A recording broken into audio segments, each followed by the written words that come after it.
Morning, dear students. So I welcome all of you for yet another session in English of class 10. I'm really happy to be back with you, and I hope you're also keeping fine at homes, safe at home. So in today's class, we are going to listen to a story. Everybody likes stories, I believe.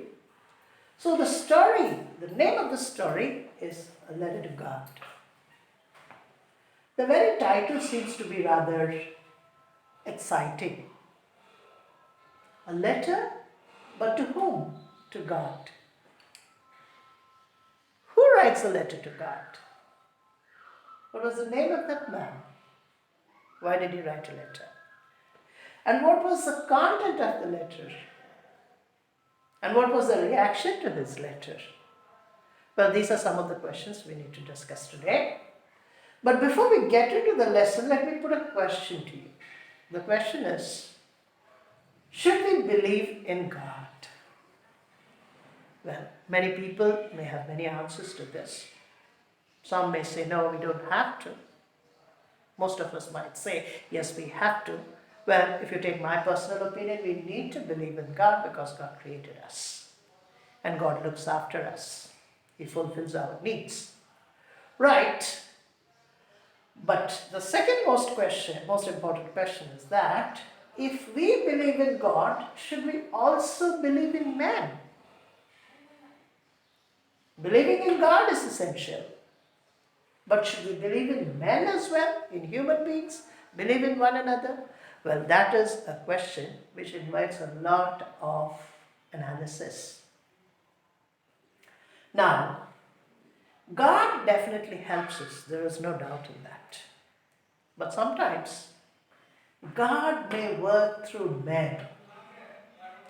He might act through men. So men may act as representatives of God. And therefore, they will be willing to help us. And we should be sensitive enough to understand this point. Well, with this background, let us get into the story now. Lencho is the central character of this lesson. And who was Lencho? He was a simple but a very hard-working farmer. And this man was an ox of a man. You will find this phrase in the book. Lencho was an ox of a man, which means he was a very hard-working man. And you know, his house was there, situated on top of a hill.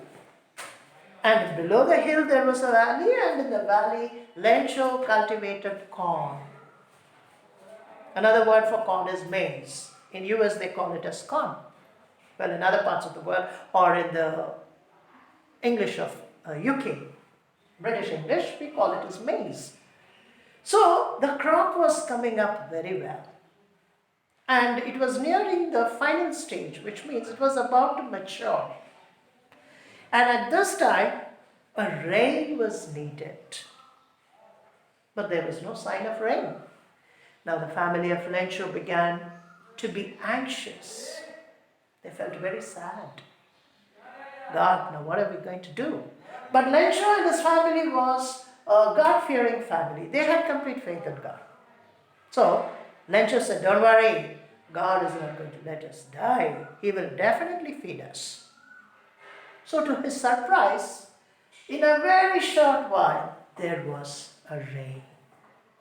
And when the raindrops fell on the crops, they revived. The whole family was happy. But then, in a fraction of a second, there was a twist in the story. There was a shock for the entire family. What was the shock? There was a hailstorm. All of you might be familiar with the word hailstorm. Blocks of ice falling on the ground.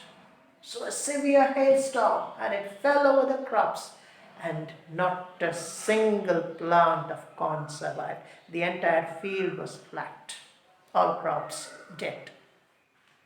Now this was a shock, a terrible shock. In English we may say a bolt from the blue, something which was unexpected. Now, the whole family sank into sorrow. But Lencho did not lose hope. There was a bit of hope still left in him. And he began to complain to God. God, I cannot live now. My family is all finished. So, I need to raise the crop once again. I need to cultivate the corn once again.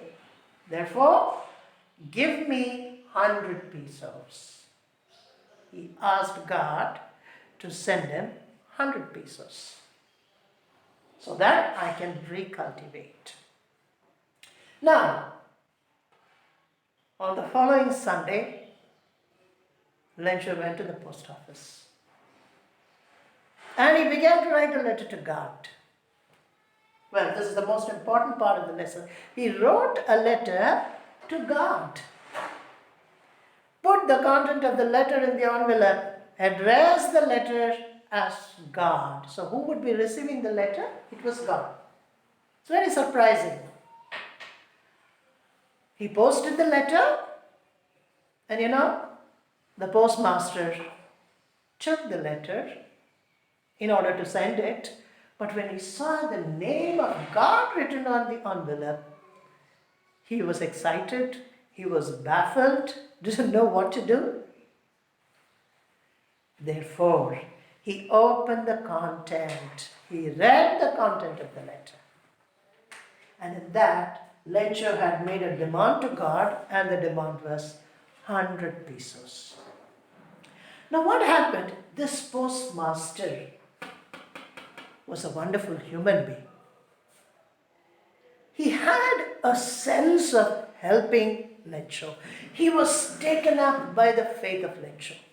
He came to understand, my God, what a faith this man has in God. So definitely we need to kind of help this man. So what he did, he raised the money that Lencho wanted. He put the request to all his employees, made the situation known to them, and all of them contributed. So, the money came up to 70 pesos. Pesos is a Spanish unit of currency. So 70 pesos were collected. And you know what this postman did? The postmaster, I mean. He put all the 70 pesos into the envelope and dropped it in the letterbox once again. Now, the next Sunday, Lencho came to the post office again because he knew that God would be definitely sending him the money that he had asked. So, he took the envelope. He went to the post office. The envelope was there and he opened the envelope. The moment he opened the envelope, there was a shock on his face. Shock in the sense, there was an indignation. What is the meaning of indignation? He was a bit angry. Why? Instead of 100 pesos, he found only 70 pesos. But he had asked for 100 and now only 70 is available. So what happened to the 30 remaining pesos? Lencho began to wonder. And immediately he told God. Now this is a climax of the story. It's a very important part. Said, God, I had asked you 100 pesos and you had only sent me 70 pesos. Where is the rest of the money? Which means another 30 pesos need to be sent. Send me those 30 pesos, but don't send it to these post office people because they are a bunch of crooks. Don't send it. Don't send it to the post office people. They are thieves. They are crooks. Send it directly to me. With that, the lesson comes to a close. Now, dear students, we need to look at 2 points. First of all, the spirituality of Lencho. What kind of a man he was? Well, he was a man who believed in God. No doubt about it. But then again, he did not believe in men. Look at the postmaster, his attitude. How hard he struggled to persuade his employees, collect the money.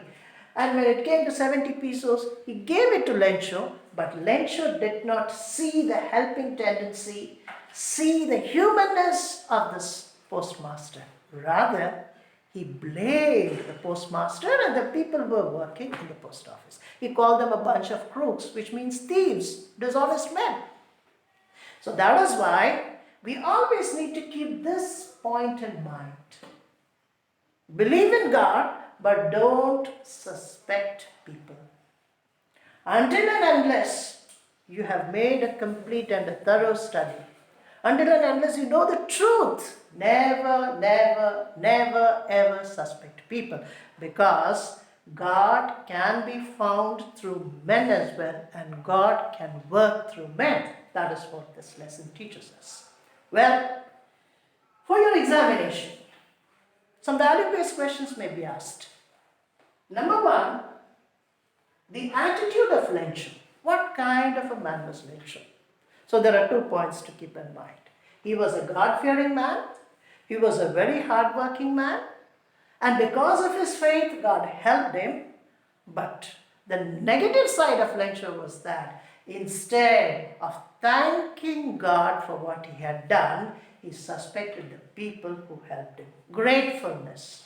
He did not have the sense of gratefulness. Be grateful for what God has done for you. Be thankful for people who have done something good for you. That is a virtue. That is a good quality that each and every one of us should possess. Being thankful and praising God. So that was lacking in Lencho.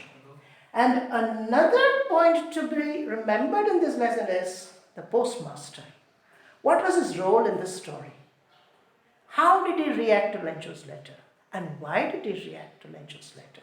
He was taken up by the faith that Lencho had in God, and because of that he began to collect money that came up to 70 pesos, and he helped the people and helped Lencho, the poor farmer. So that is another aspect.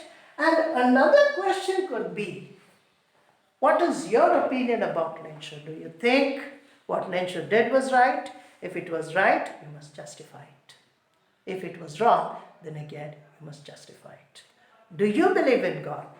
Should we believe in God? What should be our attitude towards God, and what should be our attitude towards people? These are some of the points which we need to keep in mind. And with this, we'll wind up the session today. Until we meet again, goodbye.